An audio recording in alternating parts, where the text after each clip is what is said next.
Of course, the after effects of blocking such a heavy attack quickly chime in, causing Aster to topple. His father catches the boy, who barely has any consciousness. Our boy proudly tells his father that he protected everything, even his promise just now. Highfried is enormously proud of his son, thinking of him as magnificent. As for the Duke, he receives glaring remarks by his allies for acting brash and childish. At the same time, if he hadn't done anything, then their reputation would have been sullied for sure. Striking him down was a decent compromise. Even then, it's the perfect debut for Aster, who showed everyone that he could talk down against the great Duke of the family, and still survive a single hit from the head. Still, the situation could have genuinely caused both branches to separate, which is something that Roderick actually wants, believing that that time will come soon enough. A storm is coming to divide the world into several pieces, but for today, Highfried's family remains happy. The next time we see Aster is when he's wiping the floor against his opponent, who reveres his master to be just as amazing as always.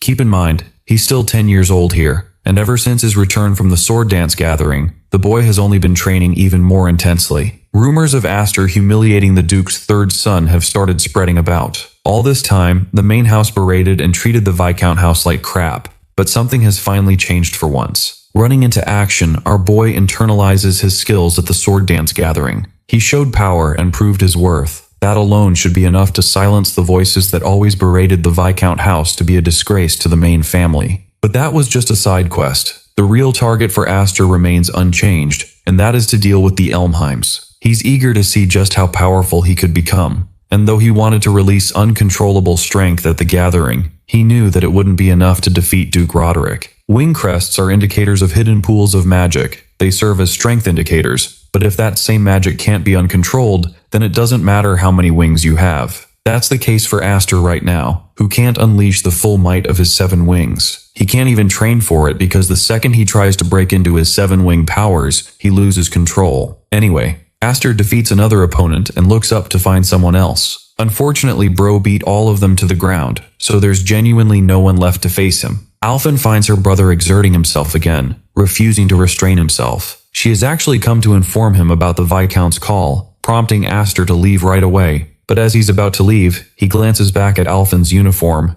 and she turns around to question his confusion. The thing is, she's wearing a different outfit than usual. She refused to wear this one in the past because it wasn't cute, but now Alphen has learned that she must also grow in a similar manner to her brother. Alphen points her sword in his face, declaring that the next time he returns, they're going to be having a little face-off. Our boy smiles, sarcastically hoping that his sister doesn't just kill him on the first hit. In the next scene, Aster knocks on the Viscount's door to attend his call. Highfried has been waiting for the boy and orders the boy to take a seat, indicating that the matter isn't trivial. Our boy sits down, while Highfried explains how 10 whole years have passed since they welcomed him into the Elmheim family. Putting something on the table, he shares how he wanted to wait until Aster had grown older, but figured now is the right time. The crimson ring resting on the table isn't just an ordinary gift. It's an heirloom that declares the boy's position as the next head of the branch house. Highfried openly announces his desire for the boy to inherit the Viscount's house. This announcement is unexpected for his son, and Highfried even admits that the position is fragile. The unfortunate reality is that there's still a branch family bearing the name of the Elmheims, which is why as lords of certain territories, they have duties to uphold and lands to protect. It would be threatening to leave the position of the next Viscount empty. So this is the reason Highfried is making an early decision. The biggest question for Aster is if his sisters are chill with the idea, because Bro's not even a blood heir. The Viscount assures him that all his sisters will return from the night school in 3 days, and it's then that he'll formally tell them. Marfa and Kudo have been away for a while, but Aster knows for a fact that neither one of them is going to be happy about this announcement. Kudo is absolutely going to get angry, but that's merely because she hates him for being born a male who had access to the blessings of the 7 wings. Long story short, Girl is a reverse incel. Knowing her disapproval, Aster refuses the position, highlighting his inability to control his own magic right now. He's the most self-aware even as a 10-year-old, admitting that he's nothing more than an immature fool who got his sister in trouble because of his powers. Aster has zero confidence in his ability to convince the other sisters, and his answer actually makes the Viscount smile. As he's leaving, Highfried shares how he found it really difficult to believe that Aster was just a child, even when he was little. This ring felt like a fitting reward for the sword dance gathering performance, But if Aster is going to refuse the heirloom, then the next option is more fitting for him. Our boy's eyes draw open in shock at the sight of the gorgeous magic sword, Gram, a weapon capable of taming the Seven Wings' power, the only sword that is capable of swallowing magic whole. In the next scene, both of them are out in the forest to test out the might of the sword. Aster doesn't get the point of coming out all the way here since the training hall would have been plenty to test its powers. But it's only because his beloved son is dangerous and breaks things often during training. The Viscount emphasizes that the magic sword is a legendary blade passed down to the eldest sons of the Elmheim family. This generational tradition is the reason why Hyfried got the weapon, and he even brought it from the main house just to give it to his son. The Viscount tears off the sword's wraps, but much to the boy's shock, the sword doesn't have anything to work with. The weapon is literally broken and can't even be used for combat.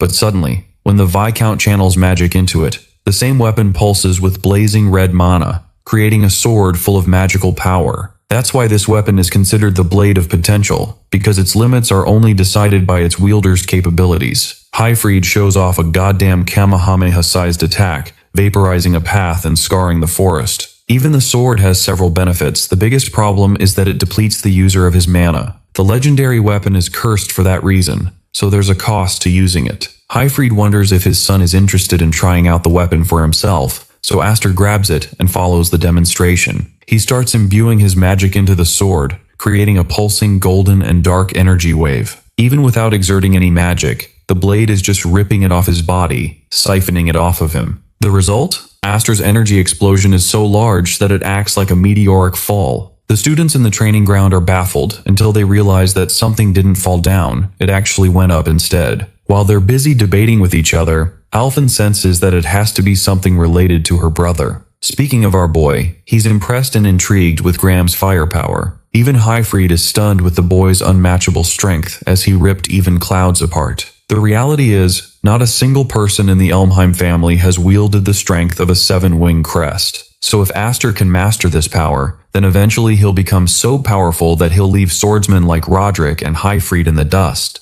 The very thought of being able to surpass the head of the family is motivating enough for Aster. However, the Viscount leaves the boy with a warning. If people learn about his bottomless power, that he possesses the seven wings, it's absolutely given that they'll despise and target the boy. Several will use schemes to manipulate and take advantage, while others would exploit opportunities to kill the boy. Offering his hand, Hyfried believes that until Aster becomes unstoppably strong, he needs to train harder from now on. The boy clasps his father's hand, admitting that he refuses to lead a miserable life like he did in the past. Thankful to his father, the boy promises to master the seven wings no matter the cost. 3 days passed from that point. The sisters that left for night school were welcomed back into the family. Kudo and Marfa have returned, and immediately the eldest sister reaches out to the little ones for a wide hug. But instead of embracing her, the younger sisters run up to hug Marfa, rejecting Kudo like she never even existed. The poor girl got cooked so hard, it turns out the little sisters despise Kudo for teasing them and messing up their hair. Kudo pretends to be cool, acting like that never even happened because she's mastered knightly etiquette. She glances back towards Alphen, before charging at her for a hug.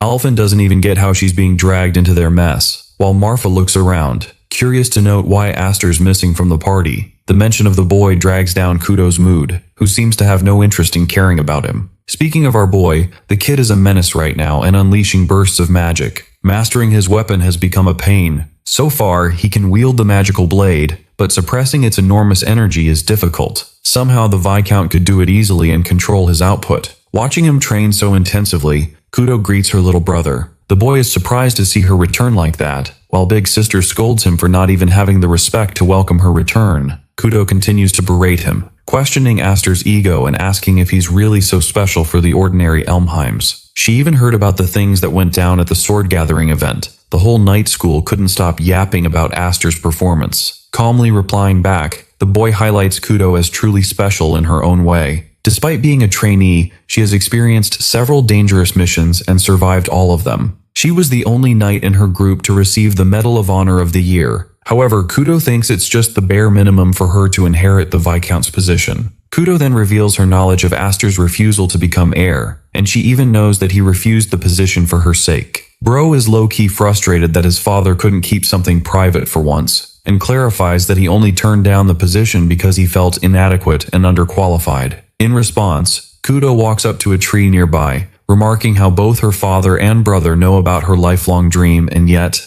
they're both cruel. Aster watches in shock as she cuts down the tree, swiping it all the way towards our boy. Luckily, he dodges it just in time, questioning what has gotten into his sister all of a sudden. Facing him with the full intentions of combat, Kudo remarks that she's here to test his skills. This time she won't be holding back even a little. The boy tries to stop her from doing something reckless as his weapon is still incomplete, but she thinks he's making excuses that the enemy on the battlefield will ignore. Aster can't believe that she's announcing herself as an enemy, while the knight remarks her only condition for life is to always be prepared for battle. Getting into stance, she warns him not to hold back, or else he'll be completely smashed into the ground. Kudo lunges with incredible speed to take her brother down, while Aster struggles to face his sister, especially since he hasn't controlled his magic just yet. With no choice left, he activates the magic sword, knowing it's the only thing that's going to protect him from Kudo's wrath. The battle between the strongest siblings begins. The fight starts with the older sister playing rough, praising her brother for being just as adept with the sword as he was before. A part of her is going frenzy, while at the same time curious if he can keep up with her swordsmanship training at the Knight Academy. While she's overwhelming him, she's also disappointed that his control over the sword is pathetic. Kudo taunts him for his lack of magical coherence, before slamming him away. Our boy is sweating bullets right now, knowing that his sister is going as hard as ever on him. That's always been how Kudo was like, even when they were little. It makes him wonder if it's because he's the only male in the family, the one who bears the right of succession, or if it's because he's special, someone who possesses a wing crest surpassing all the others.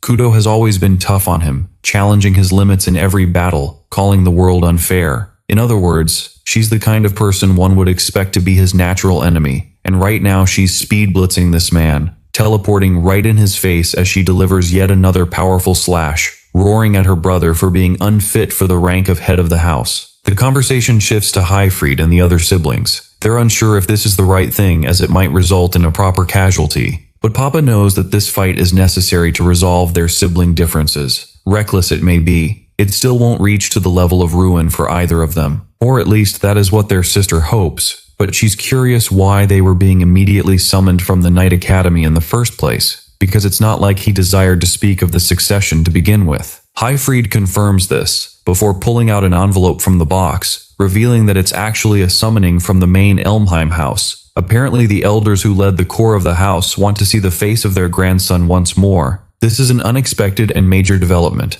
Highfried is mostly worried that at any rate, they will end up losing Aster to those hounds. Back to the scene of the battle. Both siblings are duking it out with Kudo mostly being on the offensive. Aster reminds his sister that he'd already turned down the offer of succession. His own father knows that, and yet, Kudo hellishly attacks him, explaining that even their father disagrees with his decision. Her every hit is making him feel the weight of the earth, as if a powerful troll monster was swinging its enormous mallet and drowning him with its force. To retaliate appropriately, our boy clutches his sword, and somehow deflects her sword to the side, gaining an opening advantage that he could use against her. Kudo mocks him for trying to run off, before unleashing a chaotic burst of energy that knocks him way back, hitting him so hard that he spurted out blood just from the force of the impact. Kudo calls him a pathetic third-rate fighter if mindlessly swinging a sword is the only thing he can do, and he'd be second-rate if he could handle magic on his own. The only person who is considered first-rate is when they combine both elements and use them in unison. So far in their battle, Kudo remains disappointed, having hardly broken a sweat against her little brother. You see, the difference in wing crests is mainly about how much mana is channeled and outputted by a fighter. Just a single wing gap is enough to create a 3 times multiplier, so it's kind of like a Super Saiyan state. In terms of magical output and stamina, she's only at 5 wings, and should be several times inferior to his caliber of a 7-wing fighter. And with that difference in strength, her brother seems to be avoiding direct combat against her like a coward,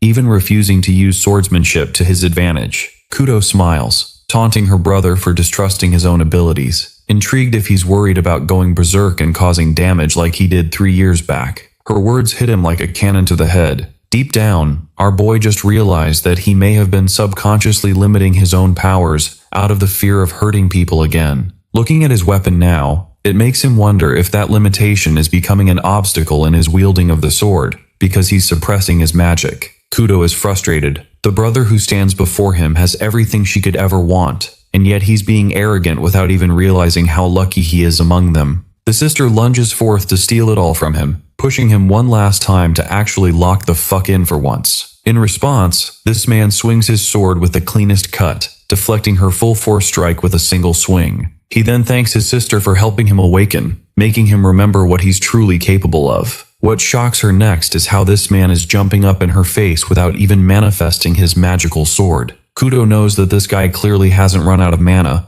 but bro is going full psycho mode at this point. She aims to block this swing, while preparing to unleash the unending magic hidden deep within his special crest. Our boy knows that he can't master this ability right now, but for one single moment, one definitive moment, he lets all of his magic out, without even the desire to maintain his manifested blade strike. Impressed, she manages to block his attack, praising him at last for thinking of something creative. Our boy admits that he has no desire to waste yet another life, the same second chance that he's been lucky to have. He won't lose this newfound power, or his sword, or even his most beloved family, because these are all the things that he couldn't hope to achieve no matter how much he struggled before. By the way, unlike other isekai protagonists, this man literally said all of it out loud. The words, second life, confuse Kudo momentarily, while her brother rages on with full speed, unleashing yet another blade strike, except this time, bro vanishes right before her vision, returning to the ground and creating an opening, refusing to hold back any longer. Now that she's wide open,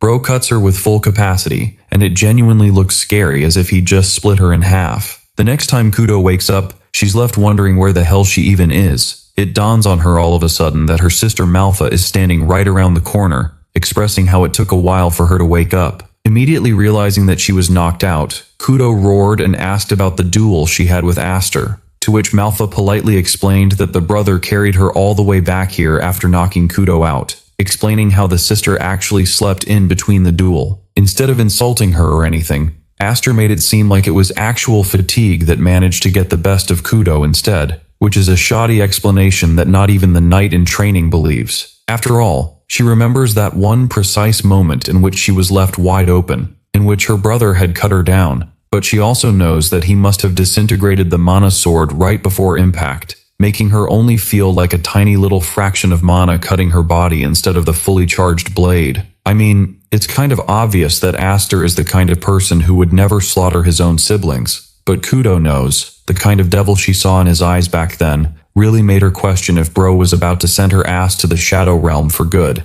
Despite the fact that he's far younger, she can tell that Aster harbors quite the spiteful spirit in him, which makes Kudo smile if anything. Grabbing her sword, she asks Malfa about their younger brother's location, refusing to let their iconic duel end on her loss, with the full intention of going all out from the beginning. Malfa colors her sister a new surprise regarding Aster, expressing that the boy already left. This does a number on Kudo, who hadn't anticipated such a development. You see, thanks to the summoning invitation from the main Elmheim house, the boy had to leave alongside their father. What surprises Malfa is that Kudo didn't know at all, because as you can see with her jaw-dropping reaction, girl is annoyed and shocked at the same time that she wasn't made aware sooner. The perspective leads us to the main man himself. Our boy is in his travel carriage sitting across his father. Highfried emphasizes that they're headed to meet the elders who express support of the Elmheim house. They were once the heads of the main and branching families, but even after their retirement, these elders hold considerable influence and power, dubbed as the ominous Shadow Rulers. Highfried adds that the elders never showed any interest in him since the boy's adoption, which really boggles him as to why they're suddenly calling for a summoning now of all times. Our boy, on the other hand, figures that it's probably because of the outcome of the Sword Dance Festival. The Elmheim elders only care about the family's prestige, unlike wealth or even their lives. Any person who ends up tarnishing the prestige of their family is sent to get torn apart by the beasts, thrown into a cage of their demise. Highfried, who is genuinely worried about the boy's source of knowledge, asks how he knows all this. Aster makes up an excuse that he just heard it around somewhere. He's mentally resolved himself for there to be at least some kind of punishment involved. This stuns his father, who is a little annoyed that the boy didn't even wish a proper goodbye to his family despite knowing all this. Our boy ushers that it's okay. He wanted to leave quickly, and he also figures that Kudo would like it more if he wasn't around to mess with her. Aster also adds that it's thanks to the duel against his sister that he managed to obtain some level of control over his sword Gram, helping him draw even more power out of the special 7 wings crest than ever before. That's why if anything happens in the upcoming meeting, our boy wants his father to stay out of it, resolving himself that he'll be fine. Before Highfried could respond back, both the father and son heard someone shouting just outside the carriage, roaring that the kid shouldn't act arrogant as he's young. Bro's eyes open wide when he sees Kudo's face plastered against the window. This psycho sister came all the way here chasing his ass down. The crazy sister flings herself right inside, annoyed that he didn't even say goodbye to her before leaving, though she's heard all the important stuff about Aster's summoning through the elders. Highfried declares Kudo by her full name, indicating a hint of annoyance, as he reminds the redhead that he can't take her to the main house. But that doesn't bother her at all. She understands her role here, but at the same time, Kudo fears that this summon is going to involve more cautiousness than Aster is letting on. Even someone like Sister Malfa knows this. Everyone is afraid that the boy will never return after stepping foot inside once. Now, our boy downplays the whole situation, acting like nothing bad will happen, but deep down, Bro's also worried about getting jumped by the boomers too. Kudo scolds Aster, openly expressing her endless hate for him, starting off with the fact that he's the only boy among their family. Then he has the 7 wings, finally he gets the special treatment among them. She can already tell that he's far stronger than her, despite the difference among their age and experience. And then the kid also acts like a mature person despite being young. Even though she has all the reasons to hate her brother, Kudo can't forget the fact that he's part of their family, and even if he became the strongest person there was, she still wouldn't stop worrying about him as he's her brother. That's why she wants him to return no matter what, because next time,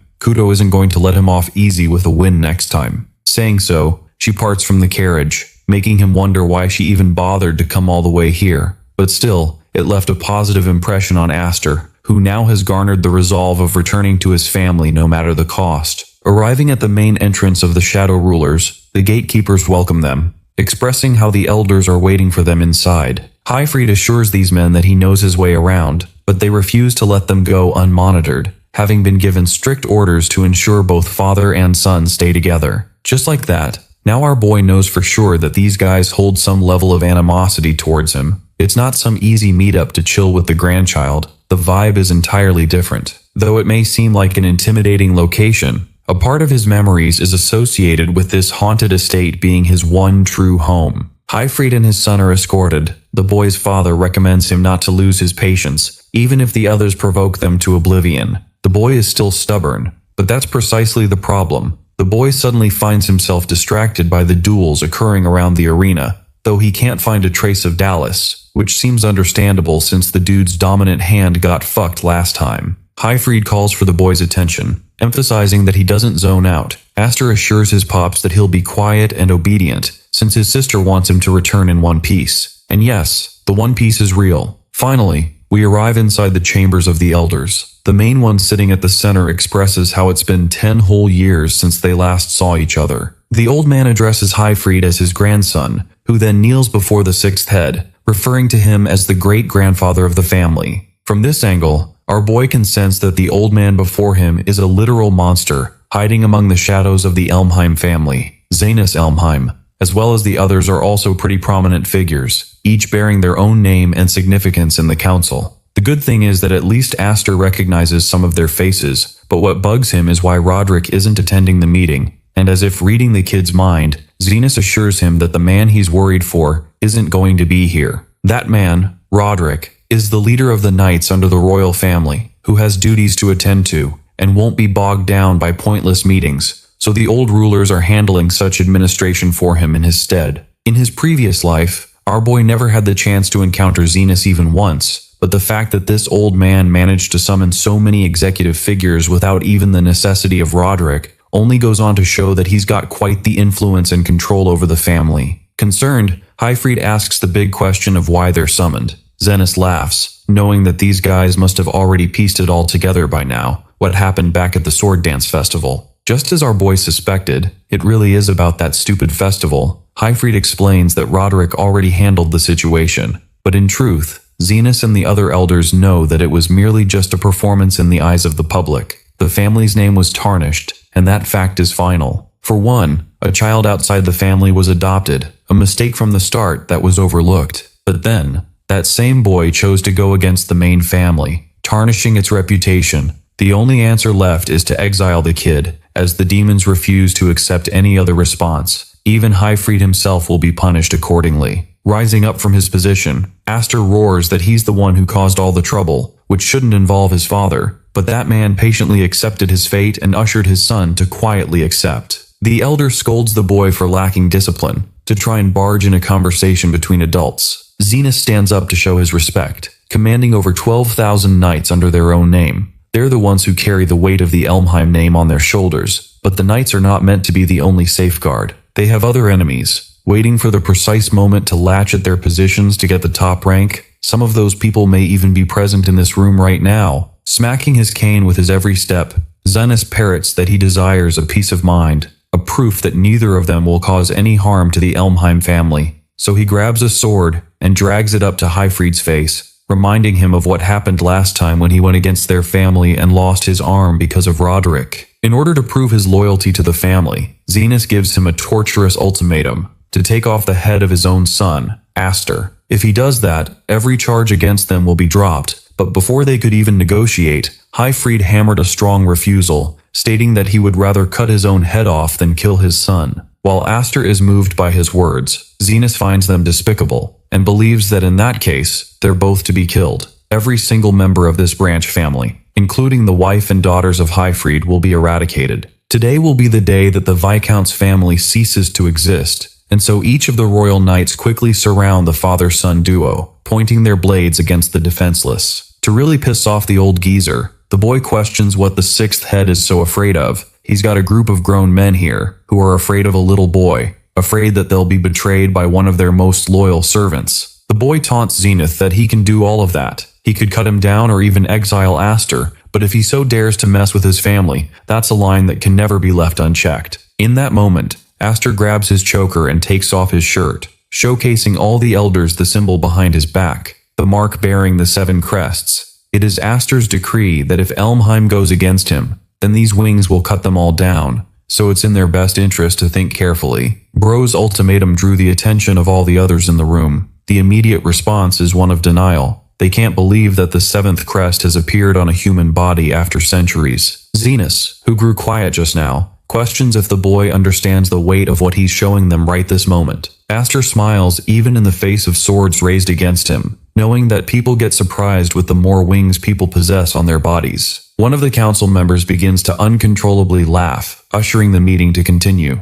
Zenith explains that the magical crest is a literal organ of magical power, gifted by spirits which pass on across each generation, refining their strengths, and yet, not a single human has capably reached the 7th wing crest, the only exception being the originators of the crests themselves. Aster catches on and questions if they're trying to accuse him of being a member of the Spirit Clan. Zenith entertains the idea of his wings being authentic, while the Viscount watches in great interest. Our boy responds, explaining that he's still the son of the Viscount. The circumstances of his birth don't matter. What he's most curious about is if they're ready to have him as an ally or an enemy, because even if he was to be exiled from the family, there are other noble houses out there in the world who would welcome the unfathomable power of his wings at once. The ones who fear rebellion the most, the shadow rulers of this same council, will only attract more trouble to their doorstep, so it's in their best interest to have him as close to them as possible. After all, these 7 wings are bound to surpass even the might of the great Duke Roderick when he reaches his full potential. Those words scare the crap out of the elders, who know that the child is speaking the truth. The family of Elmheim isn't some monolith. Rebellions are expected, and in fact, one massive civil war is destined to break out soon, devouring the whole country, swallowing the future that Aster has already witnessed before his eyes. To make sure this family survives the onslaught that is to come, the boy intends to determine for himself what person he chooses as his allies or his enemies, even if he has to desperately take risks. Zenith, who is still on his high horse, shouts that the boy can't possibly be worth that much, especially since they have no proof of inspecting the authenticity of the wings. Knowing that he's got these boomers right where he wants them, Aster gives them full permission to take off his head, because if they do as much, it will declare a proper war between 2 sides. Of course, if the family got actually serious about extinguishing him, they'll slaughter Aster without worry. But that's not the point. He's curious how they'll react. While Zenith is questioning his decisions, one man stands up to eradicate the circular conversation, suggesting to the Great Elder that they set a proper trial for Aster to prove his worth. Earl Mays has spoken up against the wishes of the council, believing that it's the only way for everyone to witness the might of the seven wings, then they can decide the boy's fate at will. The Earl's suggestion is rational, as they truly are the world's greatest martial clan, so a couple of trials will be easy to find and hold for the boy. The blue-haired man has come to his rescue, and right away, Aster can sense that this man will soon become his ally because of his added support in such a fragile situation. Zenas is swayed by the Earl's words, ushering the boy to follow him, so that he can discipline the child who doesn't know his place. In the next scene, we arrive at the trial ground area. It's a bleak, dark cage. The dark setting connects to an underground bunker leading to the waterways. The whole idea is to use it as an evacuation shelter for emergencies, which is also why there's a magical beast in there for protection. The goal is simple. Aster needs to defeat the magical beast and emerge victorious. Highfried is pissed off that the kid got himself in trouble again, even after the Viscount hoped for him to keep the wings a secret. But this is the wise decision from Aster's front, because our boy knows he can't keep a secret like this in hiding forever. Leaving for the trial, the father advises his son not to let his guard down, while Aster goes out swinging down the chain like a literal badass. As he's descending, he glances at Earl Mays' most satisfied expression, as if he's expecting the boy to do well. Our boy makes contact with the bottom moments after, realizing that the setting is extremely dark, making it incredibly difficult to see. Then his eyes glance ahead in pure shock and horror, while Zenas explains that he already gave this trial to Dallas so that he could reclaim his honor. What became of him, you wonder? Bro's head is laying around wasted. The guy couldn't even lay a finger on the beast. Having located the magical beast, Aster readies his sword, while Zenas expects great things from him. The trial begins with the mighty beast roaring in Aster's face, an effort to intimidate him. Battle of life and death aside, our midget is only concerned with the fact that rumors of magical beasts being kept inside the manor are true. Seeing Dallas's limbs torn apart makes even our boy want to pity the way the kid went out, which goes to show that the real monsters are the men sitting in the council room of this house. That aside, the magical beast gnaws at the boy, lunging to finish him in a single breath, but Aster gorgeously responds with a single slice, which shreds the creature with cuts all over its body, stunning all the elders through his might. After the fight, the boy's left with a disappointing impression, stating how his sister, Kudo, is far scarier and stronger. But that's the thing, the fight's not quite over yet, as the same monster who was cut down is beginning to regenerate. You see, this thing is actually an undead, and one of the ugliest ones ever too. Highfried roars at the unfairness of this matchup, questioning how the family would even allow the existence of a defiling monster inside their basement. Zenas explains that the creature is attracted to the scent of death, hence it came most attracted to their basement, where death looms all around. The creature is impossible to be killed by any ordinary slashes or burns. That's why even Zenas had it captured, believing it would be perfect for testing someone's strength. That's the reason why they no longer face the issue of disposing of corpses either. Now, though Aster already defeated it once, the undead is out of his league in the sense that it takes a skilled knight just to capture it, and the boy is tasked to kill the beast, which will make it a pathetic death for a talented boy of the Seven Wings crest. The main elder doesn't really care if the boy is killed in this fight, believing that it'll just go to show his worthlessness. At the same time, Zenas is happy to make use of the wings if the boy actually dies, suggesting that he has some kind of way to steal the crest from him, which is why he's okay with Aster's death. The outcome has flipped. Even Earl Mays is concerned, hoping for Aster to show everyone that he won't die easily. Back to the fierce duel, both human and monster are slashing each other, but despite every cut that he renders, Aster gets no response in return. The creature's own regenerative abilities far surpass the likes of any ordinary undead. The main issue with facing an undead is that it's, well, a fucking undead. To kill it properly means sunlight is required or some level of purification through a weapon of holiness. If either method fails, then simply escaping its wrath is the typical methodology. Common sense, if you will. However here, not only does Bro not have access to sunlight in the dark basement, he can't retreat either. Using the typical methods will make him seem ordinary, which is why our boy intends to create an everlasting impression as he obliterates the undead with progressively stronger force. His goal is to dominate this ugly monster with destructive, endless magic attacks, such that even the elders watching the duel are starstruck, questioning if the boy finally managed to defeat the undead.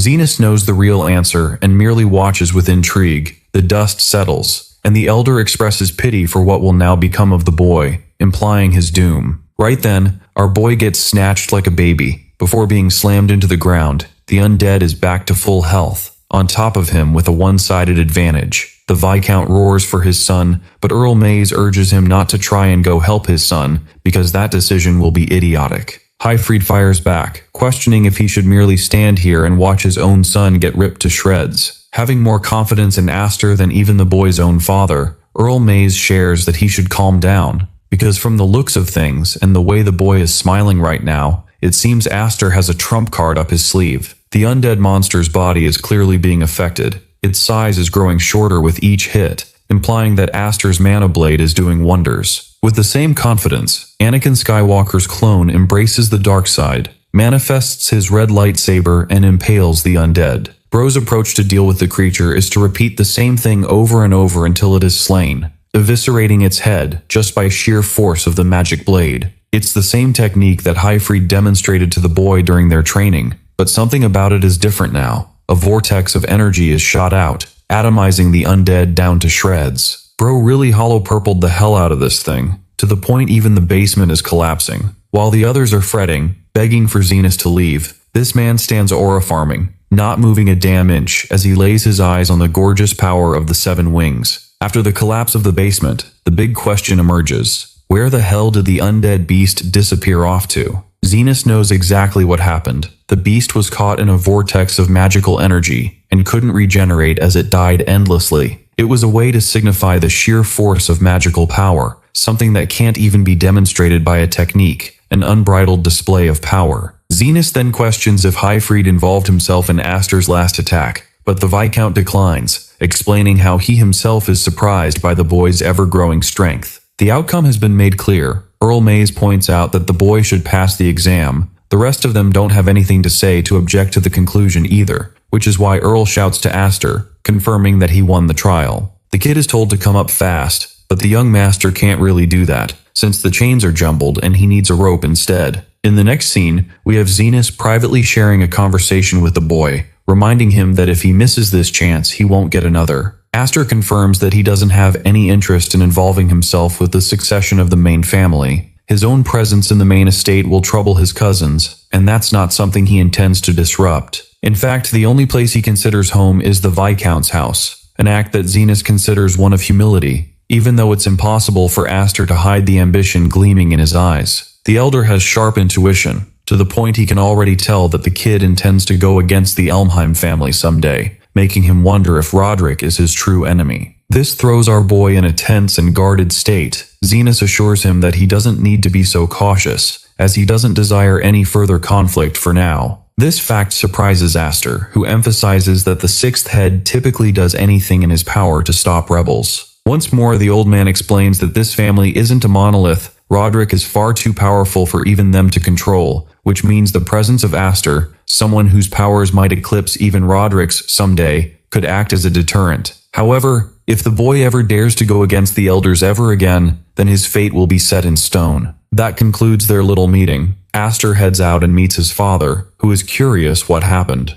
Our boy shares that he was given an invitation to join the main family, one he declined, which stuns the Viscount, as he would have been given excellent treatment under the main family's own surveillance. Earl Mays adds to that as well, but the million-dollar question for Aster is why this dude straight out of Genshin Impact decided to help him out there. The guy acts humble, explains that he just wanted to play a little trick on the brat. His words annoy Aster a little bit, but what's truly important is that now, the boy has officially become the master and wielder of the 7 wings in fact. He ushers the kid to look around. There are people who are already thinking about plotting Aster's demise or even stealing the power for himself, thinking that since the boy is young, they could use him somehow. The crest of the 7 wings is no laughing matter, carrying its own weight outside of its wielder. Aster's fate is to be endlessly targeted by countless others now, which makes our boy shoot a skeptical glare at Earl Mays to see if he's also one of those people. The man exposes his intentions, sharing that he's a director of a night academy and loves to scout promising talent. The man at the back is no different. In other words, Prince Charming hot daddy girl dinner Wattpad. Professor over here is looking to enroll the boy someday. That concludes their meeting, leaving Aster with the impression that Bro's quite the mystery. There's no telling if he's good or bad for now. Anyway, the boy's father comforts him and believes that it's finally time for them to head home, with Aster joking around that his mom is gonna faint the second she sees so many injuries on him. Let's go ahead and visit Roderick's side of things from the main house. A knight returns with the explanation that Dallas lost his life in the trial, but the knight commander is merely curious about the news of what went down with Highfried's child. The knight internalizes that the elders didn't even give a damn about Dallas, but he does have something great to report, confirming the existence of the 7 wings within the child. To his shock, the knight commander already knew about this, knowing that the power struggle between the Elmheim is about to shift, turning over a new leaf. The knight urges that they at least take some action, but Roderick genuinely doesn't care, expressing that if something as minor as this could have done something to this family, then Elmheim would have been lost many years back. This bastard is also plotting to obtain the power of the 7 wings for himself one day. So for now, letting the kid roam free is just fine, while he can amusingly watch the journey of the infant that he let go that day, whose real name is Ash, the child of the 7 wings. 4 more years passed after the meeting with the elders. The Dorasil Knight Academy is accepting new applicants to register, and among them, one person arrives to steal the limelight. Some don't even believe him to be the boy from the rumors. But anyway, the receptionist hands him the form to confirm that there will be no responsibility on their side if the applicant gets injured. First, the boy is expected to sign, and then show his winged crest, as confirming one's magical prowess is necessary. The receptionist is just following his protocol until he reads the name Elmheim, snapping his senses back at the kid in front of him. Aster, now more muscular and taller, amusingly asks if he should really present his winged crest, because he's confident his own face should be enough reason to let him in. Walking among the others like the chosen one himself, Aster ignores the ramblings of a man who calls out to him, addressing him as the so-called young and mighty one. This is Bigger Smites, a man who hollers at the kid for having come to the wrong place, as this selection is given to the elite of the elite knights, reserved for royal candidates, so to speak. Though this dude glazes the shitty ranking, Aster merely ignores and hardly finds an issue with it. The guy explains how everyone out here has already gone through so much trouble to get here just to retake this heinous exam over and over, just so that they could touch the path of the elites. And then there's him, a boy with a kitty sword acting like hot shit. The man emphasizes that they don't need anyone like him, so it's better for the kid to get lost right off. Well, everyone around can tell that Smites is just being his usual self, hazing at the newcomers like sophomores do to freshmen in universities. Though he's messing around, he seems to be messing with the wrong person this time, as this kid is rumored to be Aster from the Elmheim family of the 7 wings. Hearing that, Smites' thick little head doesn't comprehend the situation he's in, but one more prominent figure arrives to welcome him in kind. It's the cousin Grion, who is pleased to see our boy, denoting how no one here cares or has heard of Aster's existence. That's why he's making it known to them all that they're cousins. To piss him off in return, our boy offers his condolences regarding Dallas. Now that is going to leave a mark, but the cousin acts tough and makes it seem like Dallas needed to die as a weakling. Grion never really cared about his shitty older brother who always acted arrogant,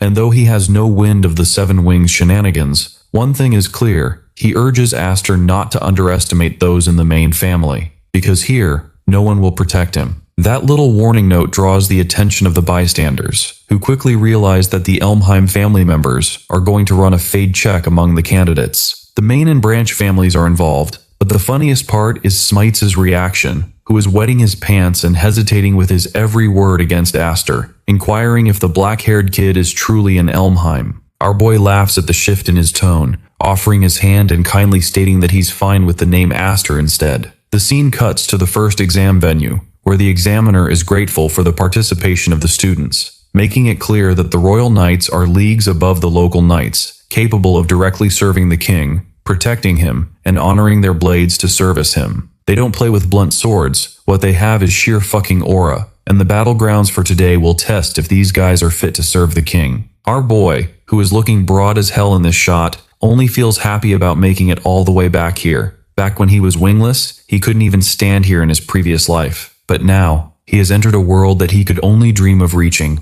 a world where the man at the top of the mountain is his enemy, the commander knight of the Royal Knights, Roderick himself. His hatred for the fucker exceeds the bounds of this story. Our boy is dying to cut his head off, but first, he has to make sure that he gets past the annoying selection exam. The test starts off with the examiner preparing magical spears before raining them down like missiles. Oh, and by freaking way, one of them literally kills the brute just behind Aster, which means failure is literal death. The first exam is called the Trial of the Turret. The person left standing will be the one considered the winner, and so spears rain down to cut these cowards while they're left questioning their defenses. At first, they try to run, but the spears are faster, impaling them one after the other. The second and wiser strategy is for them to gang up and protect each other, which helps them stay alive from the omnidirectional attack. Just like always, the ones who've had previous experience during this test know how to react better. The examiner argues that even that won't save the majority of the group, because the first test alone has a 30% survival rate. Ordinary strategies won't last these candidates long, but some interesting combatants are showing prominent results. Finally, Aster is standing there, menacingly farming aura with the spears not even touching him. The rest are questioning what the heck this kid's strategy is, or if he's already frozen in fear.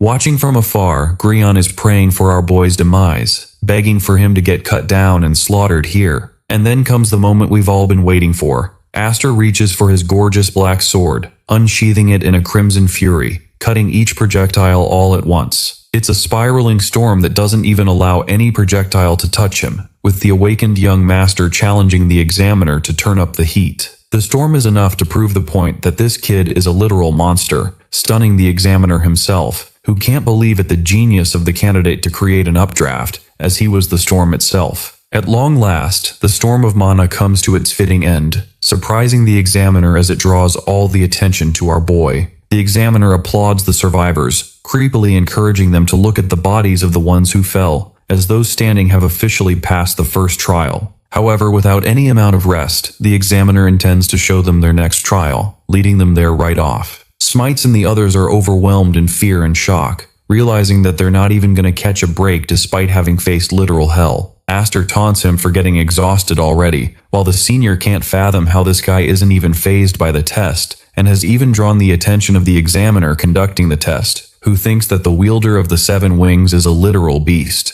The state of things is now clearer than ever. Grion recalls his conversation with a certain someone, who ordered him to ensure the boy doesn't become a royal knight for the sake of the main family. The examiner leads the candidates to the next trial grounds, explaining that they will all be granted identical swords for fairness. Some of them seem confused, making our boy wonder if something is different this time. Smites explains that the swords typically given aren't too different. His best guess is that they're all on guard because of the mana blade that Aster uses. In other words, fairness is being introduced specifically because Bro has a weapon advantage above all. Interrupting the calm, Grion comes along to berate his cousin, taunting Smites for becoming Aster's lackey. The senior fights for his respect, but Grion continues to disrespect him by declaring him one of House Smite, making the guy a third-rate noble who is going to learn a painful lesson for allying himself with the wrong person. This threatening tone turns the senior into a bitch, who quickly addresses Grion with utmost respect, explaining that he's got nothing to do with Aster. The whole situation doesn't disappoint our boy, but it does go on to show that his allies can be snatched with ease, making this battleground a hostile setting. The examiner calls for their attention to explain the rules. This fight is going to be a siege battle in which they're to be divided 3 times, fighting for control in several camps. One camp is considered occupied when the contestants' team's flag is displayed on the flagpole, and occupying 2 camps or more will determine the victor. Actions taken to destroy the flags are prohibited, but aside from that, there are no limitations. The swords granted allow full permission to kill any and all enemies in their path, making it a deathly battle royale. With the explanations aside, the examiner divides each team. Grion takes Camp Red, another notable kid takes Yellow, while Smite and Aster have blue to their name. With the smoke signal already blown, the trial is set in motion. There are a total of 3 flags distributed per camp, with the goal of seizing 2 camps. This practically means that only 1 camp will pass out of 3, but there's something more frightening that Aster is worried about. The rest are focused on the fact that they're going to be up against the main Elmheim family. Our boy doesn't get the source of their fear, while the senior explains that they're all terrified of the retaliation of the Elmheim family, especially since their opponent is none other than Grion, the young master of the main family line. If someone even dares to point their sword at him, they'll be defamed and their families will be slaughtered. That lingering fear is always around the corner. Aster questions if they're already giving up on this trial. the senior expresses that they can just wait for the next trial to come, as it's a wiser decision than to throw away their lives. These cowards know that someone possessing the 7 wings can't possibly understand the situation of weaklings. But this too is an interesting event. Aster is now going to play solo on behalf of the blue team, perfectly understanding that the Elmheim family's terror looms over all. These bastards are tyrants who don't expect defiance, Grion being their main symbol as part of Roderick's son. It's natural for the weaklings to feel the way they do. Intervening in this family feud is a mess for any outsiders, so our boy can get behind that logic. Still, as he approaches the yellow house, he finds the environment rather quiet, making him wonder if these guys are trying to be quiet on purpose. The leader of the camp is impressed that Aster came all the way here without any backup, which means the situation is going exactly according to the expectations of a certain someone. This mysterious he draws Aster's attention, but what's more is how our boy is shocked that the yellow camp already tore down their own flag. The blonde whips up the flag in the air, challenging the boy as his opponent, while a red flag marks their camp, basically confirming that the red camp has allied itself with the yellow. At the back of it all, the mastermind is none other than Grion, who has gathered an army of both camps to teach his cousin a lesson in the way the Elmheims truly fight. The siege battle comprises 20 participants in 3 different teams. The goal is simple: a flag raised in the enemy base is a minimum requirement to pass. Currently facing this blonde, our boy is curious why he's given up on the yellow team, and why this guy is siding with the reds. The blonde expresses that he's merely formed an alliance with the Elmheim to eradicate him. By the way, this kid is the eldest son of the Nolan house, mostly noted as the founders of court swordsmanship. And get this, bro, is literally called Christopher Nolan. Yes, that badass director has summoned himself in this manhwa in all his glory. Anyway, the first trial didn't show Nolan's talent all that much because of Aster's storm, but the only ones who made it past the challenge without breaking a sweat were these two. It shows the significance of Nolan for equaling the performance of a 7 wings bearer. Both of them are amazing in their own right, but only one can pass. Focusing on the fight itself, their clashes go back and forth. Our boy reminds the blonde that even if he forms an alliance, only one team will win. But that's exactly why the cunning Nolan decided for Elmheim to seize victory, teaming up with Grion to attack the base of blue. In other words, Smite and the others are in grave danger behind his back. Aster questions if this guy was also threatened by Grion in the same manner. Nolan doesn't really give a damn. He's simply following what's supposed to be their destined hierarchical path as knights, as this is the natural behavior of the nobles. His elegant swordsmanship stuns Aster himself, as pointed strikes are chipped at our boy's weapon. But here comes an interesting observation. It seems like the staff members intentionally handed Aster a faulty weapon. Everything is being plotted against him just to destroy Aster. Nolan's pointed strikes continue, emphasizing that he never liked the Elmheims from the get-go, especially a wannabe show-off like Aster, and saying this, bro actually rips apart our boy's sword. But that's not enough to take this dude down. Skinny Toji grabs part of his shattered blade and throws it full speed towards Nolan, who barely blocks it in time. That was a distraction just enough to allow our boy to escape from the fight. Aster can't risk continuing the duel as he's got someone more important to take care of. This gives the blonde some unearned arrogance, making him believe that perhaps he must have scared the kid off. But then his eyes glance towards the shattered piece of the sword. Inspecting it properly, Nolan immediately realizes that the weapon is faulty, which means the Elmheims have interrupted once more to ruin his amusement. Back to Aster's base, he comes looking for Smite, but Grion is already here, having raised his flag at the top of the blue base as well. The arrogant young master of the main family thinks that maybe the blonde was bested in battle, but not that it matters or anything, since they've already secured their fancy third base. It's a total and utter conquest.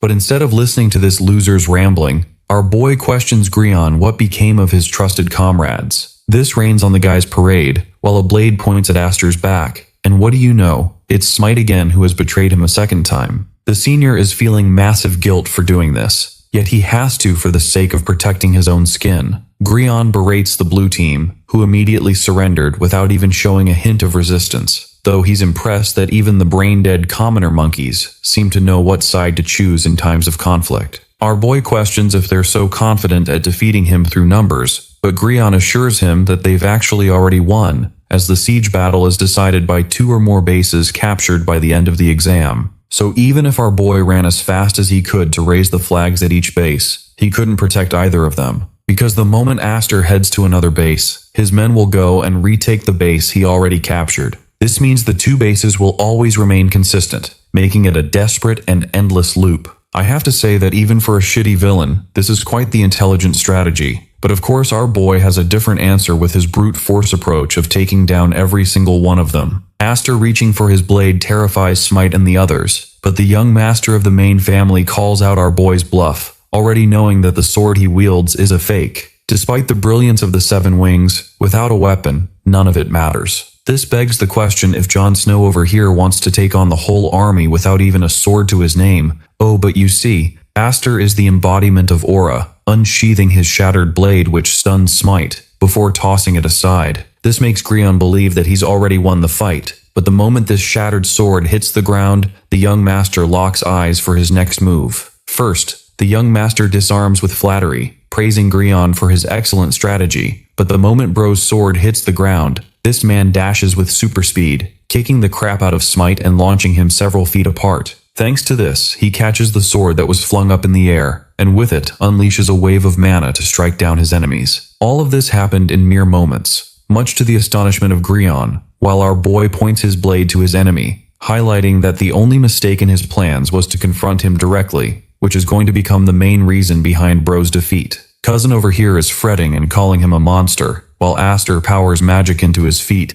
spiraling himself upwards like a rocket to cut their distance down. Before Grion could even flee like a pathetic loser, Bro gets shredded with a single cut that destroys his sword. This reminds Aster of the first time he ever flew in the sky. But right now his cousin's frightened expression is a sight to see, as he pleads for mercy, while Aster prepares to descend his sword, satisfied as he obliterates the entire wall. Those watching among Smite and the others question the kind of fighting style this even is, but when the dust settles, they see Aster's silhouette dragging the body of his cousin, reminding me of that one Star Wars scene of Luke Skywalker dragging out Darth Vader. The body is put up for display for everyone to see. Grion questions why his loyal men are standing there watching him getting steamrolled instead of jumping his ass. Considering it an official order from House Elmheim, Smite and the others bolt right into battle, while Aster begins to wonder if they're truly so afraid of being obliterated by the main family. For the weaklings like Smite's, they're just third-rate nobles who would disappear like nothing.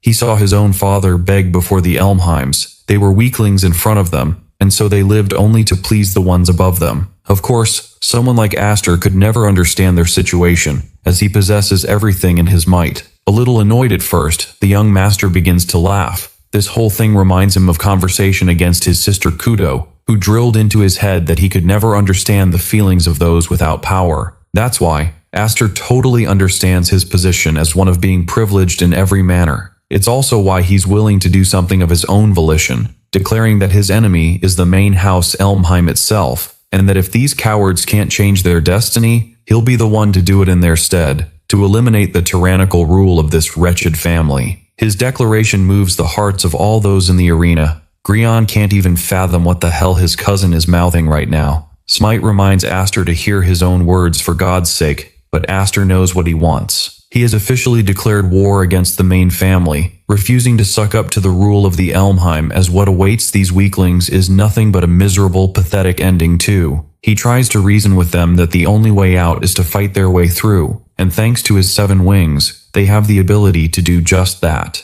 These guys merely have to make a choice. It's either going to be Aster or Grion they'll side with, a dilemma on which these commoners and low-rate nobles have to decide. Even in a shitty position with a sword aimed at his neck, the bratty cousin tries to use his family's influence to his advantage, emphasizing that he'll remember their names if they dared to betray him even once. The worst will come their way, instilling them with fear once more. Smite is the most pressured, breaking in sheer sweat as he eventually makes a choice. His sword hits the ground, and he marches forth to side with Aster. As long as he can crush the main family, he's willing to support the movement. Like a proper leader, our boy ensures that he'll keep his promises. This pushes Grion to raise the blue flag, declaring his house's alliance with Aster of Elmheim. This announcement stuns all the others, who can't believe that someone could side with our boy, destroying Grion's plans. As for the cousin, Bro's literally seething with Frieza and Geto Suguru's level of hatred by calling them a bunch of monkeys. Smite roars at the commoners who are standing around doing nothing,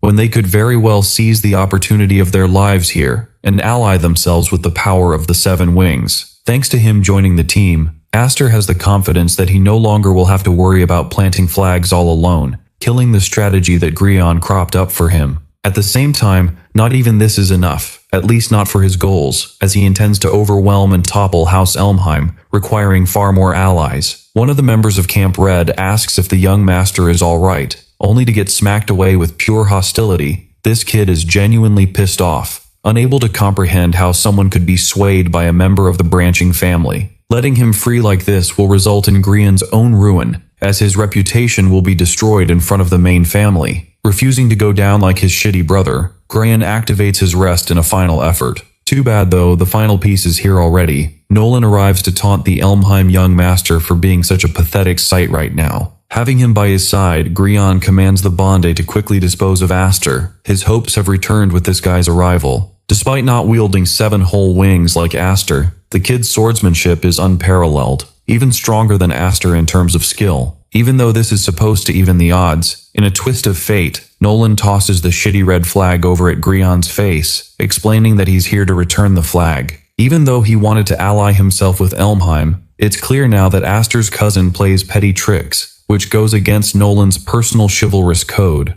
thereby terminating their alliance. Yet another shock to the system. Everyone now understands that even someone like Nolan is refusing the will of Elmheim, which brings them all back to square one. Their unfinished match from earlier is still pending. Nolan clearly doesn't want things to just wrap up smoothly without having concluded this match. So he draws his blade for the sake of his family, facing against the boy who wields the 7 wings. The fight is set in stone. Nolan lunges with tremendous speeds, using his sword like a spear to determine the superior one among them. But Aster doesn't want any interruptions like that for the meantime, merely responding with his own intensity, pinning Nolan's blade onto the ground like it's not even a threat. Shocked, the blonde questions what he means to say, as only one team is destined to pass the exam, so it's either one of them who is going to progress on their path to become royal knights. After gaining some distance, Nolan believes that this is the only way to settle things between them. However, the young master has a different idea, highlighting that he wants someone as talented as Nolan to also become a royal knight. And though the idea seems attractive, it's ridiculous in this setup. Now Aster understands that he didn't just ignite the spirit of all the people here just to give up on them because of different team settings. In fact, Bro seems to have a strategy that is going to ensure every single one of them passes. This stuns Grion and Nolan.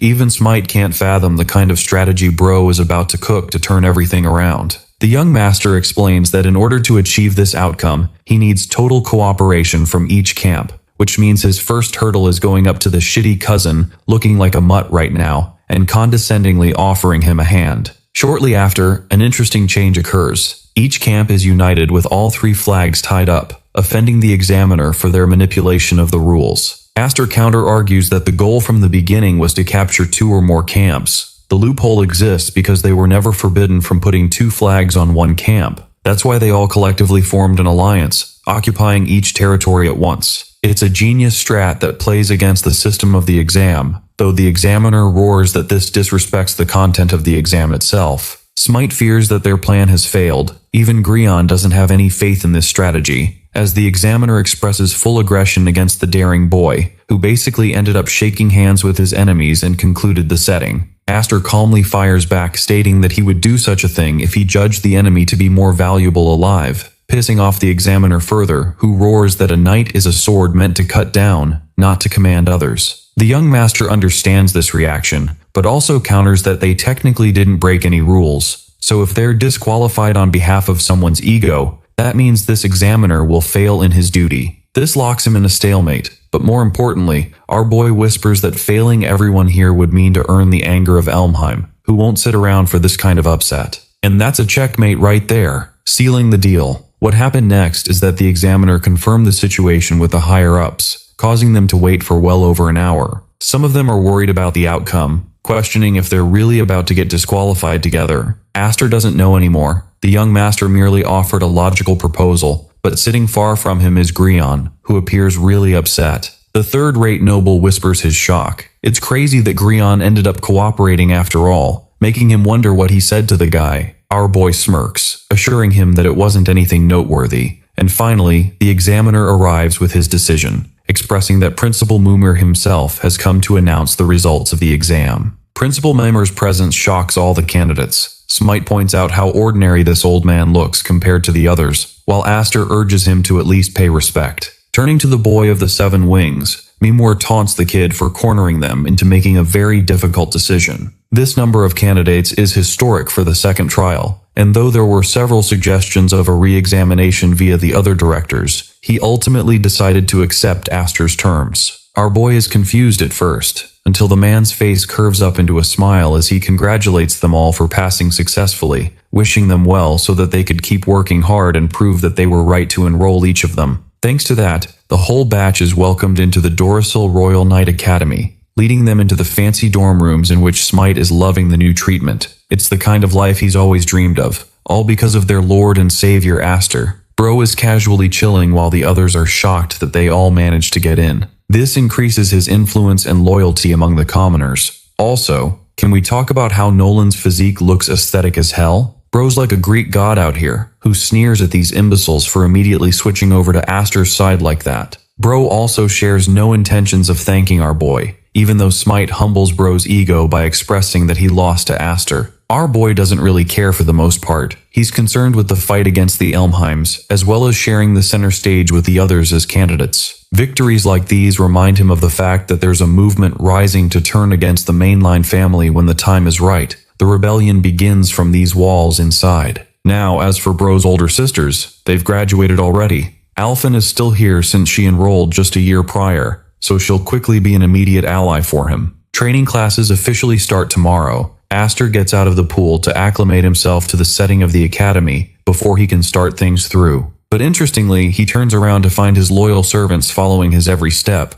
Bro is creeped the fudge out when he notices them stalking like this. These idiots are now a bunch of dogs who want to worship him like some kind of prophet. Thinking that my guy is the embodiment of good luck, Smite and the others even begin to pray in front of him, while Nolan is realizing how annoyingly long this year is going to be. The scene cuts to Grion's meeting with his mother. The woman who tasked the boy to crush Aster is now clearly disappointed with the outcome, and instead it's the Elmheims who are on the back foot now. Helen Elmheim is a bad bitch out for blood, unable to accept that this bastard just let the Viscount's son ignite a damn movement against them. The whole family was insulted while Grion's impudent ass was watching and did nothing to stop it. Reasoning with his psychotic mother, Grion expresses that he'll live up to her expectations next time, only to get jabbed in the throat by one of his sisters, who exclaim that trash like him won't have a next time. Garbage like Grion don't deserve to be among the Elmheim, as that is the opinion of Lilan, another psycho baddie daughter who wants to feed her brother's flesh to monsters for letting them get embarrassed like that. They compare him no differently than Dallas, and though this dude begs for mercy from his own sister, my guy gets walloped by an agonizing kick to the gut once more. The beating continues endlessly, until it's drilled into Grion's head that everything is Aster's fault. He's the one who ruined everything. Back then, our boy cut out a clear and fair proposal for them, expressing that if the great elder of their family found out about Grion getting knocked out and humiliated, he'd be slaughtered like cattle. And that's why, in order to escape a dog-like death just the way his brother went out, Grion decided to heed his words. Aster had already seen Dallas's body ripped to shreds, and instilled the fear of death into this man's soul. The beatdown by Lillian came to a stop with one of the older brothers swooping in. Julius thinks it's already quite the mess that their little brother is whining like a dog right now. Also, here's the shittiest part. Julius has Alphen hanging around his lap like a pet, shoving her down as if she were just a toy to him. One thing is for clear in their mother's eyes. The image and reputation of the Elmheim family is beginning to crack and shake because of the existence of the 7 Wings, which is why their next orders are to go and remind everyone that their reputation isn't just for show. The siblings are ecstatic to hear those words, prepared to show the brutality their family promises. Classes officially take off with the knights being trained under the banner of the excellent Royal Knights. Royal Knights are warriors who transcend every other in combat, and might, the best of the best fighters of their caliber, are among this group. Any person who aspires to reach the ranks of the elite knight has to be special as well. Smite has seen training, but his blade can't even cut down a board properly. By the way, the candidates are divided into 6 different grade levels, and each student is prescribed a curriculum in accordance with their talent. Long story short, the more skill one has, the more opportunities they'll gain to learn advanced techniques. As for the people who can merely only swing a sword, they're considered third class. Even Grion is out here struggling for his life. Second-rate warriors are those who can manipulate magical power at an intense rate. Nolan is having a very confident hold of his training so far. Finally, the ones who obsess over mastery in both sword and magic are classified as first-rate. The examiner refuses to entertain any warriors beyond the third-rate level, and in order to learn the top-level techniques, one has to keep proving their worth and power. By the way, while Bro is out here giving this speech, our boy in the background is literally cutting dimensions with a single mana blade. The rest of them are starstruck. Aster concludes the cut, chopping off the test board like it's no big deal. This is the level that the others are to aspire after, except the ordinary warriors can't even fathom what it means to reach this level. Mimur watches in shock and awe, the power of the 7 wings obliterating a magical iron pillar, which has the density of a golem, making it clear to everyone that this boy is not a joke. The hidden potential residing in him is in obscene levels, because if Aster doesn't continue to hone his skills further, he'll be swallowed by the dragons of this academy, the ones like Julius Elmheim, for example. As for the grading criteria, Smite finds it annoying that they're being tested after passing 2, proving how obsessed this academy is with the concept of meritocracy. Nolan and our boy are the only people who ended up at the 4th grade curriculum level instead of the bottom-most 6th, while Smite is leagues apart from them. The thing is, Aster shares that only 2nd grade royal warriors or higher become proper royal knights, so he urges his friends to catch up soon. Smite calls his boss a taskmaster, which annoys our boy a little. The commoner questions if the young master has forgotten about his promises of crushing House Elmheim,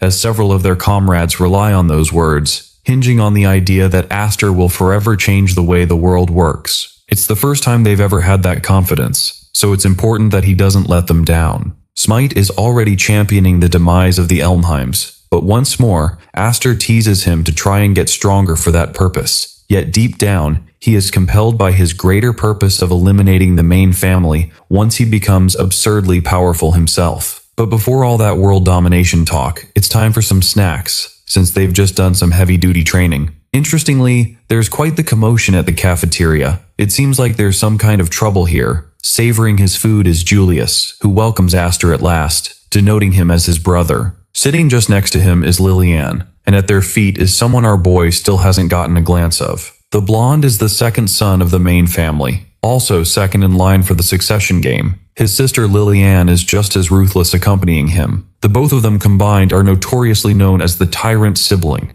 the most torturous pairing in the whole family. This complicates our boy's journey, because these two are also attending the academy. Lillian catches an interest in our boy, praising him for having a cute face unlike Grion, who is LARPing at their feet, muffling his voice, not even being able to speak. They've put on a mask on his face. This is called the Iron Shackle. Aster explains that it's a torture mechanism for the family to correct the failures of its inferiors. It's an item that our boy is well familiar with in his previous life. Julius, on the other hand, is pretty impressed with his knowledge so far. At the same time, he pitifully stares down at Grion, who only carries the family's name and yet ends up a disgraceful 6th grader in ranking. A truly pathetic sight, but fear not. Julius is just trying to be a kind older brother and encouraging his dear little brother to try harder through this punishment. By the way, the rest of his men are no different. All of them are bound by the iron shackles. Their lives are dependent on whether they succeed or fail, which is the only way for them to receive nutrients. Failure means getting cut off from that supply and then death. Smite questions what is wrong with these people. They're all wearing the same stupid mask. Julius makes fun of them as a bunch of hungry beasts, the seniors of the academy. Among them, he encourages a certain someone to quickly show her face without being shy, and that person is a girl who walks up for their little reunion. The moment Aster glances at her red hair, Bro is traumatized by the state of Alphen, who has been reduced to a literal slave also under Julius's tyrannical command. The older brother has pushed the right buttons to get our boy provoked. While Alphen can't even bear to look at our boy in her current condition, Aster is royally pissed off and unsheathes his blade, roaring at the brother and questioning what the hell he did to her. Throwing around a bundle of iron shackles, Julius exclaims that he's actually prepared a whole bunch of these to welcome the freshmen in kind. Since Aster has joined the academy, the older brother of the Elmheim is dying to savor a welcome party with them together. The men already working under Julius are ordered to recruit these newbies under the new class of the Iron Lead. The only way for any of them to be promised a decent meal is to make sure these guys are on their faces as they're dragged back. The seniors of the academy quickly unsheath their blades, attacking the newbies who are far less experienced. Smite is having trouble facing them. Even someone like Nolan admits that each one of these is minimally a 4th grade or even stronger than that. Though Smite had ambitions of facing Elmheim, Bro wasn't expecting to meet the final boss on day 1. They can't manage the power gap between them. Turning to our boy, he asks for advice, but Aster is out for blood right now. This man's sword is bleeding red mana as he cuts anyone who steps in front of him out of sheer fucking intensity alone. Tending to Julius, he inquires what his big brother wants to make of this whole situation. The older brother keeps his sarcasm up high, expressing that he's practically showing some goodwill, since his classmates don't really have any talent to show. The weaklings who passed the exam simply because of Aster's influence have to be punished. They need to be humble and reminded that they did not win on merit. In order to make sure the Elmheims aren't disgraced, Julius intends to wipe the smug off their faces. And since he's the leader, he won't expect any weaklings among his group. So that's why he's doing things the Elmheim way. But after that long-winded explanation, our boy straight up says that he doesn't give a damn. What he really cares about, as his sword burns with fury, is that the bastard quickly removes the mask from his sister's face. Saying so, Aster jumps up to cut him down. But to his own shock, it's Alphen who intervenes and stops him from fighting. She doesn't even see him as her own right now, unleashing powerful swings against him, as Julius emphasizes that our boy's sister willingly gave herself up after all. It's clear that she's been brainwashed. Lillian is amazed with her brother's capacity for evil. Aster, on the other hand, finally realizes why his sister wasn't in contact with them ever since she entered the academy. While he's unsure of what happened, right now, my dude is going all out just to make sure that Alphen's senses return back to normal. But to his shock, she aggressively pushes him back, refusing to be saved. Getting lost in his emotions, Nolan steps up to finish our boy's job by directly targeting Julius's head. He points his blade at the older Elmheim, who is even worse than Grion in his methods. The fact that someone like this guy calls himself a blonde is despicable. So Nolan demands that he draw his sword at once, as he approaches full speed to cut down the siblings with his sword. But that's the thing. These siblings aren't just for show, you know. Julius catches the blade with his raw fucking hands, questioning if studying the sword makes one a better knight than the others. With his unending fury, he looms over at Nolan, igniting his flames that reach all the way over to his body. This intense heat is practically torture to endure while being gripped by Julius, who calls himself the strongest and most deserving of the knight title. Saying so, he kicks Nolan like a football and sends Bro flying. Oh, and by the way, that wasn't some insignificant burn either. This man literally got half his face scorched off alongside his arm. These burns are grueling. Smite comes to the rescue, but Lillian is ecstatic to finish the job by trampling over the pride of these weaklings. That's why she's prepared the helmet as a special present for the pet, reserved for Nolan, but of course she has no regard for Smite's weak ass either. Julius understands that being weak is a sin. The ability to do anything is a privilege of the strong, and though our boy used his influence to gather allies, they're currently being demolished and slammed with helmets. That is the Elmheim way, where the strength devours all. It makes the older brother question what Aster intends to do next, what side he'll take, and completely going on a rampage, our boy launches full speed against Julius, who casually dodges the sword swing like it's no big deal. What's more is that he grabs our boy by the neck, using the same exact technique that he did against Nolan to burn him to the ground. And yes, I'm starting to realize that this story is actually peak because even the side villains are really strong. Smite worries for their boss, while Julius is supremely disappointed by the might of the Seven Wings, calling Aster a letdown at best.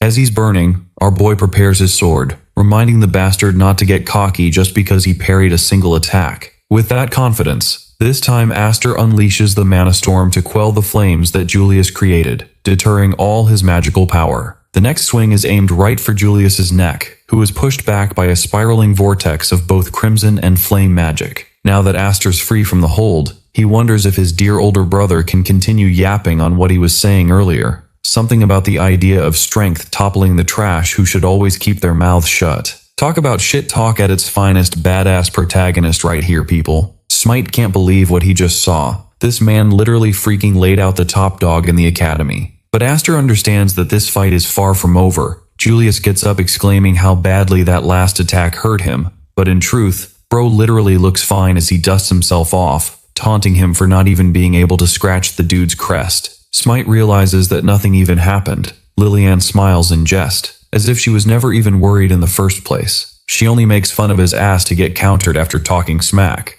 but Julius is pretty chill about the whole thing and expresses that he's got feelings too. The same chillness goes out the damn window because this man blazes up in fury for being called a piece of trash by Aster. He points his fiery blade at the Viscount's son, calling him cocky for getting arrogant in their little game. This time, however, Julius is bringing out the real heat, assuring Aster that this will be his grave. Our boy isn't the least bit intimidated and advises him to just quit senselessly threatening him, and that instead of talking shit, he should start attacking. Like I said, badass protagonist right here. Anyway, the blonde pulls back his sword to engage, and right as their duel is about to begin for round 2, a certain director comes along, stopping them from engaging in senseless combat. It's Earl Mays, who reminds these idiots that the cafeteria is for eating food and not straight up destroying the whole place down. Even as a director, he can't sit around watching their little mess continue on, but Julius thinks he owns the place, ordering even the director to stay out of their business. Earl Mays doesn't even let the insult affect him. Bro taunts Julius back for being a first-grade top candidate and still getting worked up over an inferior person, which should harm his reputation. So he comes to Aster's aid and makes it seem like it's him getting help,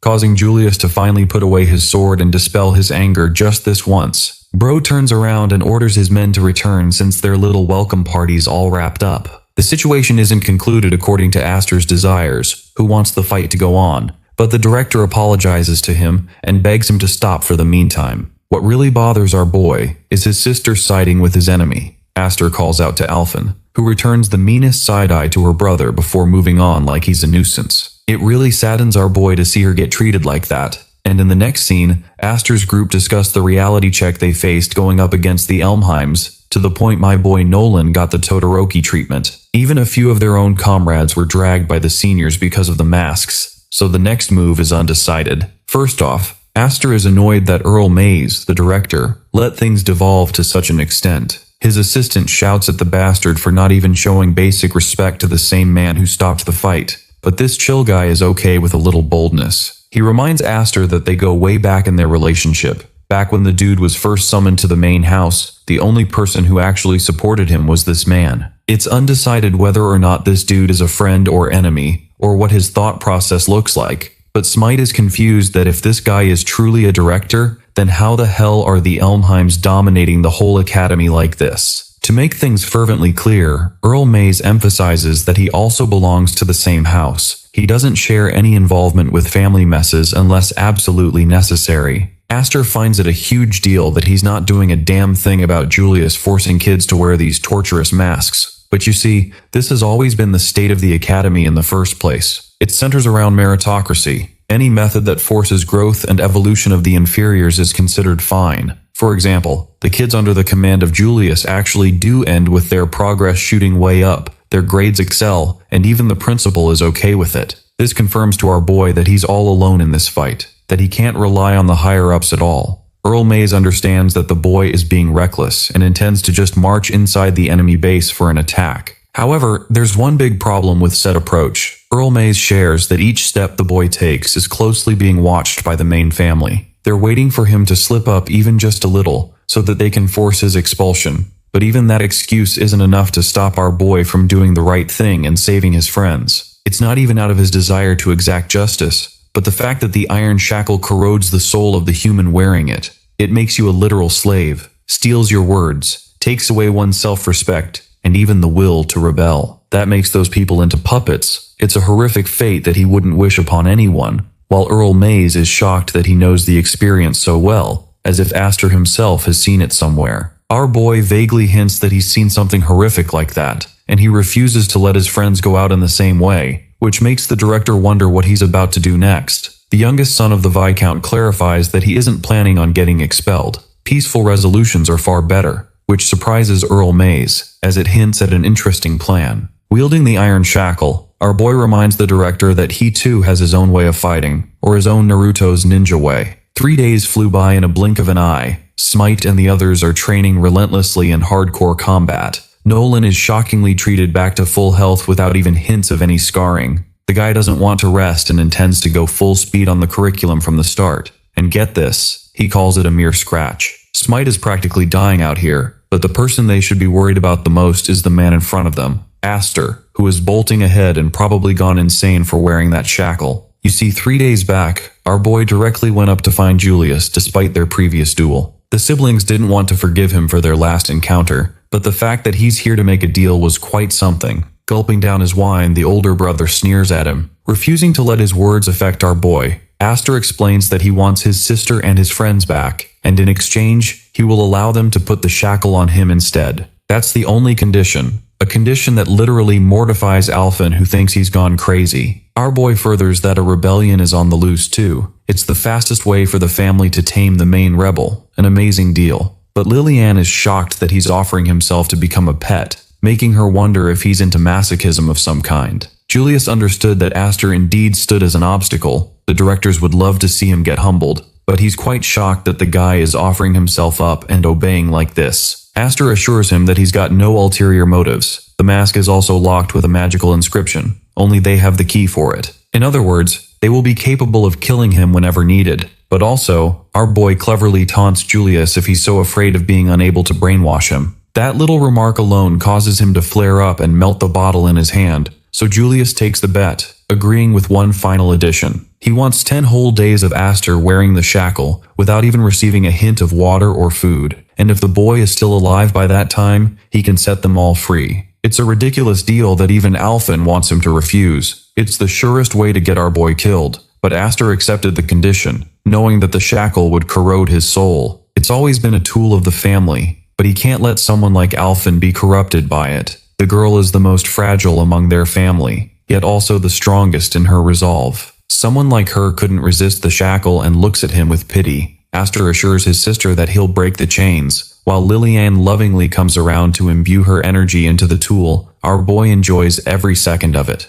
The examiner berates them for crippling down and trying to take breaks out here in the middle of the training session. Even Grion is beginning to question why he's the one to get punishment like all the others. Smite points out the ruthlessness of the instructors who don't treat them any differently just because of their masks. But Nolan is there to rub salt on the wounds on his ass, calling it an act of karma. The shocking part is how even after several days, my man Aster is blitzing around full of energy, making them all suspect that he's some kind of monster with unending stamina. No one should be able to withstand several days without food or water. An entire week would literally cripple them. Yet, Aster has been dueling back to back, undergoing rigorous amounts of training. Nolan suspects that his friend has already reached his limit, but there is one rumor that he's reminded of at this moment. You see, before the boy was taken by the Viscount, they knew that the child made his own path crawling for several miles alone, even past a mountain fully buried in snow. That's right, bro was doing badass shit right after his birth out here. That's why his life force is exceptional compared to the average human. Even then, it seems like Aster is keeping this whole facade up as a bluff. By the way, Lillian has a collection of her pets in the dungeon, bringing them food and water to keep them alive. First, she unlocks their masks and then serves them a single cup of water alongside a shitty scrap of cheese. This is all they'll get for their performance. Even Grion thinks this is far too much, that this food won't do them any good.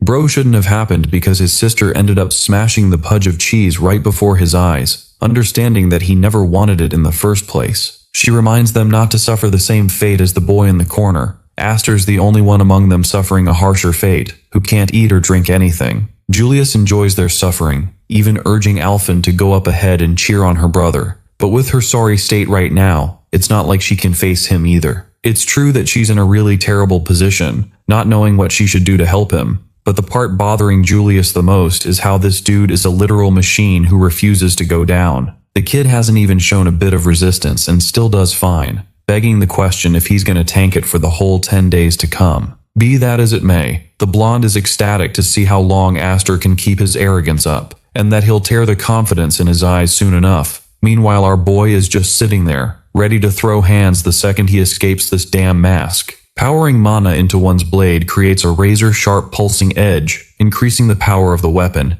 and channeling the same through one's body creates an armor and enhanced-like state. In other words, mana is quite flexible in its application, capable of being manipulated. For example, using it in your legs boosts one's speed faster than a horse. Other times, perception can be sharpened to detect an enemy. Finally, an overwhelming surge of it can act as a trump card to turn the very tide of the battle, like Aster does right now by manipulating the wind and maneuvering himself up in the skies. The flankers got flanked as he descends with a critical crushing blow. knocking the wind out of both. In the 4th grade curriculum, they're all expected to seize mastery over specialized mana manipulation. The usage of swords during this period is restricted, and for anyone possessing a crest, killing creatures is easy without even using a blade, demonstrated by this bastard of an examiner killing a bird with a finger blast. Aster, right now, is demonstrating that without a sword usage, 7 whole days have passed since he embraced this Iron Lead lifestyle, and a few days have passed since the hellish training period. Right now, he's gotten quite the hand of mana manipulation in normal combat.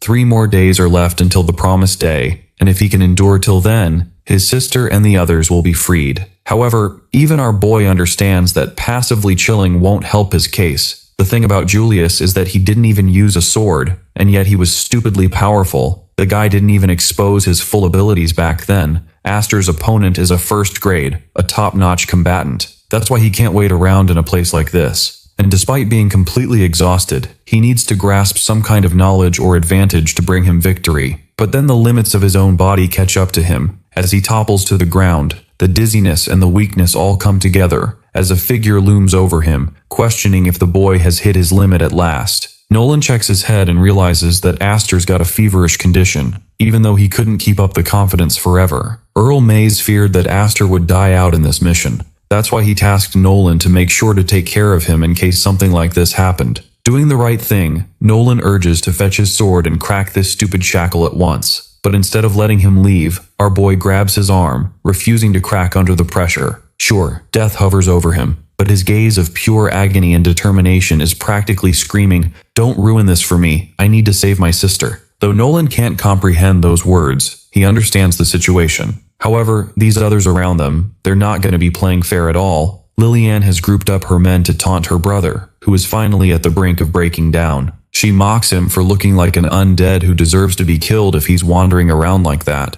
Nolan fires back, questioning what she's doing, intervening with the 4th grade training when she's a 2nd grader herself. But the thing is, she's not going to be fighting at all. She's just brought her own companions for a simple class visit. The instructor didn't mind either. Darting up at a tree branch for a clearer view, Lillian excitedly awaits the sight of Aster getting on his knees, begging for mercy when he finally cracks. She's just here to enjoy the show, and so she commands her men to kill them to their heart's content. The strategy is simple. They want to end his life before Aster even has a chance to meet the deadline date. He's just alarmed at how bold their approach is. Blocking one of the attacks Nolan covers from him from behind, the restriction of knights not able to wield their swords is most annoying, making it a battle of fists, limiting their output. Now, one trump card that Aster has up his arsenal can resolve the situation, but he hasn't quite thought of it yet. Even Lillian knows that these sword warriors are weakest without their weapons. She's enjoying the fun watching Aster exhaust himself, bringing him into a sorry state of becoming miserable by the minute. Nolan is operating just fine, but Aster's senses are dulled, and he doesn't even notice a guy charging at him from behind.